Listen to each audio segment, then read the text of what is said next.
Alors, bonjour à tous, j'espère que vous allez tous vraiment super bien.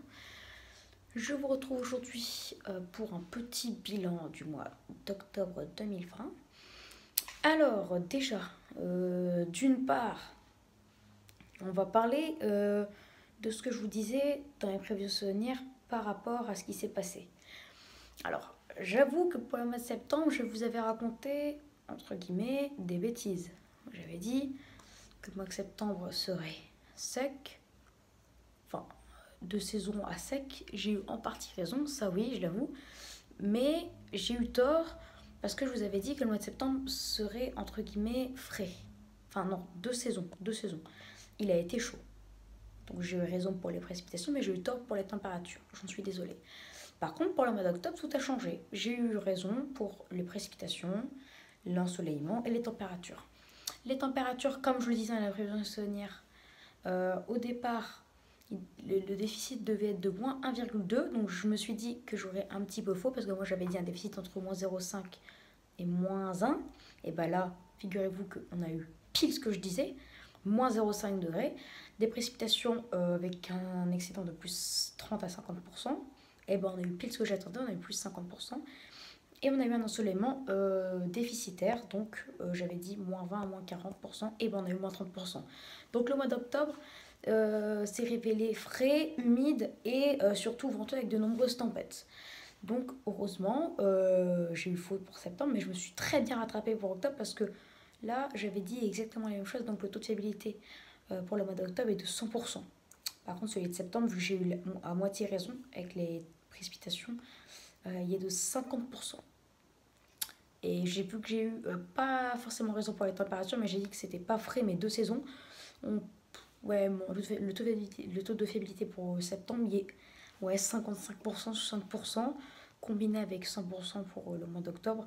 Donc mon taux de fiabilité pour l'instant est de 75% environ. C'est correct. Après, on va voir pour le reste de mois. Là, ça fait que pour 2 mois, donc c'est non significatif. Voilà, c'est juste pour vous dire que j'avais entre guillemets raison, enfin j'avais parfaitement raison pour le mois d'octobre. Voilà. Ensuite, donc maintenant on va faire le petit bilan. Alors, déjà, donc oui, le bilan. Alors, sur la moitié nord, on a eu vraiment des précipitations qui étaient, enfin, des températures qui étaient en fait deux saisons.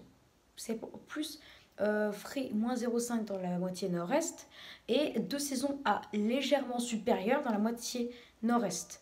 Et c'est très légèrement supérieur dans la moitié nord. Avec à Lille, par exemple, un excédent de plus 0,4 degrés. Je m'étais un peu étonnée quand j'ai vu ça, mais c'est comme ça. Et en fait, c'est la moitié sud qui est tout rattrapé. Parce que si on aurait suivi, si on avait suivi que les températures de la moitié nord, là, on aurait un excédent de plus 0,2. Sauf, heureusement, grâce au ciel, les régions de la moitié sud ont eu un déficit en moyenne de moins 1,2 degrés. Combiné avec le plus 0,2, ça fait moins 1 en moyenne, divisé par 2, ça fait moins 0,5. Heureusement que la moitié sud ont eu un déficit, parce que sinon on aurait eu un excédent pour la moitié nord, et du coup, la France, et du coup, le mois d'octobre aurait été le 17e mois consécutif, au-dessus de la norme, ce qui m'aurait vraiment très très énervé. Mais heureusement, tout a été comme prévu. En ce qui concerne les précipitations. Alors,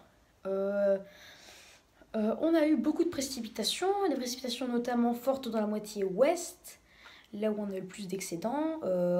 En fait, après, on a eu beaucoup d'excédents aussi dans la moitié sud-ouest, ensuite dans la moitié nord et nord-est, et ensuite dans la moitié sud-est. Voilà, sud-est, on était, entre guillemets, plus proche des normales. En ce qui concerne l'ensoleillement, il y a des déficitaires partout, notamment sur la moitié nord. Voilà. Ensuite, l'effet marquant. Alors, l'effet marquant, c'est... Il y a eu deux tempêtes. La tempête Alex, déjà, qui a eu lieu le 2 octobre 2020, entre le 2 et le 3 octobre 2020. Et il y a eu des vents, et ça a concerné le nord-ouest, entre guillemets, vraiment la vraie Bretagne, enfin, comment vous dire, juste en dessous de Brest, je sais plus c'est quoi le département. En tout cas, ça, le Finistère, je pense, non, Si, le Finistère, voilà. On a eu des vents jusqu'à 186 km/h et ça a vraiment fait des grosses coupures de courant d'électricité. Voilà. Ensuite, on a eu la tempête Barbara le 20, qui a donné des vents dans les Pyrénées jusqu'à 206 km/h. C'était un record. Voilà, hein. Il y a eu des grosses coupures de courant, etc. etc. Et vu qu'il y avait eu beaucoup de neige pendant ces temps-là, bah, on a eu aussi quelques petites avalanches. Voilà, mais ça, rien de spécial. Après, j'avais un autre truc à vous dire. Ah oui, maintenant on va parler de cette fraîcheur qui a été très présente en début de mois. Un record. Bon, on va aller retourner un peu en septembre, mais globalement c'est en octobre. Du 24 septembre au 15 octobre. Non, au 18 octobre. Donc pendant 25 jours, on était en moyenne de 2 à 2,5 degrés sous les normales en France. Ce qui constituait un record depuis 1980. On n'avait jamais eu autant de fraîcheur. Et voilà. Bah du coup c'était un petit bilan du mois d'octobre. Donc heureusement il s'est révélé frais. Le mois de novembre devrait être comme le mois d'octobre, hein, légèrement déficitaire en termes de température, précipitation et ensoleillement. Il serait un peu moins humide que le mois d'octobre, mais bon voilà, je ne vais pas vous en dire trop. Allez, il y aura des vidéos spécialement pour ça. Allez, donc merci d'avoir écouté cette vidéo. N'hésitez pas à vous abonner pour les nouveaux. N'hésitez pas à liker si vous avez aimé cette vidéo. N'hésitez pas à partager la vidéo avec qui vous voulez, amis, famille, etc. Et n'hésitez pas à me donner des idées pour mes futures vidéos. Voilà, très bonne vidéo à tous et je vous dis à plus tard pour une prochaine vidéo. Allez, ciao!